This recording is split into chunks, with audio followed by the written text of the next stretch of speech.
서울 다음으로 집값이 비싼 곳이 어딘지 아세요? 바로 낭만의 섬 제주도입니다. 따뜻한 날씨에 집 앞에는 해변이 있어서 많은 사람들이 은퇴 후에 정착하고 싶어하는 곳이죠. 이효리 씨와 이상순 씨가 결혼 생활을 하는 곳으로도 유명하고요. 그런데 최근에 이상순 씨가 운영하던 제주도 카페 폐점이 화제가 되었죠. 물론 폐업이란 게 장사가 안 돼서 하는 것만은 아닙니다. 이상순 씨의 카페 또한 그런 케이스에 해당하고요. 하지만 다른 제주도의 카페들은 불황으로 폐업하는 곳이 늘고 있죠. 그런데 이게 카페들만의 문제는 아닙니다. 2010년대 들어서 불었던 제주살이 열풍은 이제 끝났다는 말이 나오고 있기 때문이죠. 실제로도 제주 인구는 계속해서 증가해 왔지만은 올해는 14년 만에 처음으로 줄어들기 시작했습니다. 또 주요 산업인 관광업도 현재 흔들리는 중이고요. 오늘은 제주도를 좋아했던 여러분들에게 제주살이의 부흥과 열풍이 식어버린 이유를 알려드리겠습니다. 오늘의 수요시장 제주살이 열풍의 그림자입니다.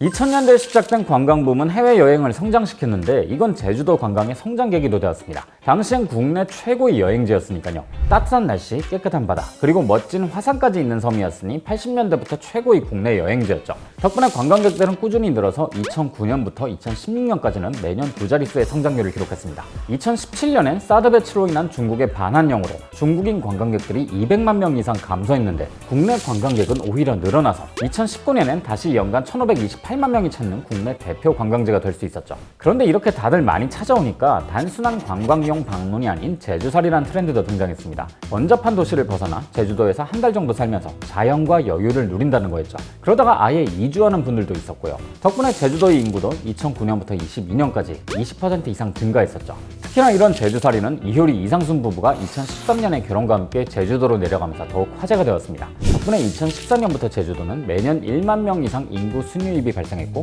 2016년엔 1만 5천여 명으로 정점을 찍었어요. 또 전입자도 2016년부터 18년까지는 10만 명대로 늘었고요. 그야말로 제주살이와 이주가 유행이었던 시기죠. 이 시기에 이효리 이상순 부부의 역할도 매우 컸습니다. 2017년 사드 분쟁 때문에 중국에서 반환령을 내려서 중국인 관광객이 급감했는데 이 시기에 효린의 민박을 방영했죠.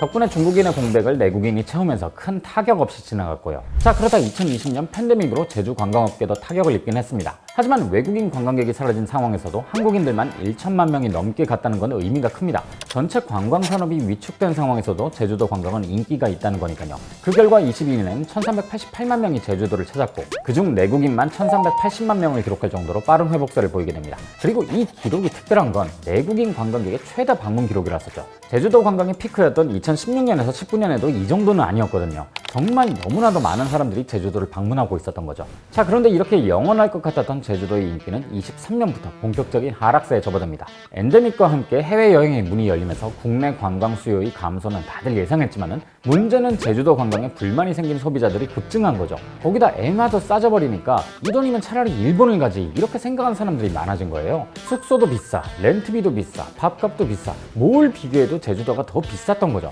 실제로 2019년에 제주도를 찾은 내국인 관광객 1인당 소비 지출은 46만 9천 원이었지만 22년엔 66만 1,300원으로 43% 급증했습니다. 없는 말은 아닌 거죠. 여기는 1차적으로 지난 2009년부터 이어진 제주 여행 붐과 투자로 인한 부동산 가격 폭등이 영향을 줬습니다. 실제로 올해 초를 기준으로 민간 아파트의 평당 평균 분양가에서 제주도가 서울 다음으로 2위였거든요. 2010년대 후반부터 이어진 외지인들의 제주도 투자 붐이 부동산 가격을 자극한 거죠. 또 수많은 음식점들과 카페들이 등장했는데 관광객들을 대상으로 장사를 하다 보니 멋진 컨셉과 인테리어가 필수였습니다. 이런 경쟁들도 가격 인상에 영향을 미쳤고요.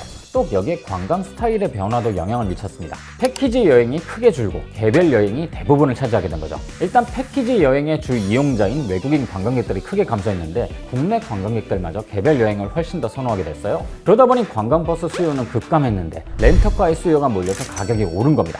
이런 것들이 점점 쌓이면서 제주도 여행에 부정적인 인식을 가진 사람들이 급증했죠. 그리고 이것이 지난 15년 동안 제주 여행의 성장을 이끌어온 내국인 관광객들이 이탈을 불렀고요. 이러한 변화는 2010년대에 유행처럼 번졌던 제주살이에도 영향을 미쳤습니다. 일단 제주도의 너무 비싸진 부동산 가격은 그만큼 부담으로 다가온 거죠. 그렇지 않아도 서울 수도권도 비싼데 세컨하우스로 쓰기에도 부담스러운 가격이 된 거니까요. 한때 인기였던 오션뷰 아파트들은 이제 마이너스비가 수천만 원이어도 잘 나가지 않습니다. 중공업 미분양 물량도 많은 편이고요. 더 중요한 부분은 제주도는 일자리가 충분한 지역이 아니란 겁니다. 제주도의 역내 생산에서 제조업 비중은 고작 3%에 불과하죠. 관광업이 차지하는 비중은 21%로 전국 최고 수준이고요. 애초에 양질의 일자리 자체가 도미 주민에게도 충분하지 않은 상황인데 여기에 외지인들의 이주까지 더해집니다. 제주도로 거처를 옮긴 사람들은 카페나 음식점, 숙박 등의 관광 관련 산업에 종사하면서 관광과의 연결고리가 더욱 강해졌고요. 이런 상황에서 제주 관광의 타격은 제주살이를 하는 사람들에게 고스란히 갈 수밖에 없었습니다.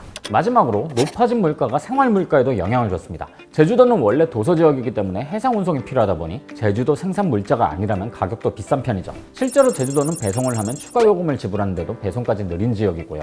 여기 관광객들의 끊임없는 방문이 지역 물가를 엄청 높여놨습니다. 서울과 비교될 정도죠. 또 관광객들이 지역 주민 현지 맛집을 찾다 보니 지역 주민들이 이용하는 곳들도 비싸졌고요. 결국 부동산 가격은 비싸고 생활 물가마저 높은데 수입은 불안정하고 일자리와 교육 인프라가 부족한 상황입니다. 제주살이를 그만둬야 할 이유들 중 하나가 된 거죠. 그 점에서 제주살이와 제주관광은 떼어놓고 이야기할 수 없는 거기도 하고요. 제주도는 관광산업이 매우 중요한 산업 중 하나라는 점을 생각할 필요가 있습니다. 이 말은 결국 관광업이 살아나기 전까지는 지금의 추세가 반전되기는 어렵다는 뜻이죠. 제주도가 관광상품으로 충분한 효용을 제공할 수 있느냐도 문제입니다. 많은 사람들이 제주도를 찾지만 제주도에서 무언가 살만한 상품이나 소비할 거리가 있느냐는 여전히 풀어야 할 숙제로 꼽히고 있거든요. 대표적인 것이 바로 제주 마음샌드입니다. 제주도에서만 구할 수 있는 한정판 상품으로 큰 인기를 얻었죠. 매년 1200만 개씩 팔리면서 제주도 대표 상품으로 꼽히지만 사실 이건 파리바게뜨의 상품입니다. 달리 얘기하면 제주도에 의한 제주도만의 상품을 못 만들고 있다는 뜻이기도 하고요. 제주도의 아름다운 자연은 그 자체만으로도 훌륭한 관광상품이지만 그것만으로는 부족한 법이거든요. 결국 공통적으로 인정하는 부분은 제주도 관광업의 체질 개선입니다. 소비자들에게 돈이 아깝지 않은 상품이나 서비스를 제공해 줄 수 있어야 한다는 것이죠.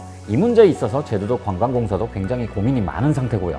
해외여행 붐이 일고 있는 상태에서 제주도는 과연 어떤 해답을 찾을까요? 그리고 제주도 관광의 미래가 어떻게 될지도 지켜봐야 할 것 같습니다.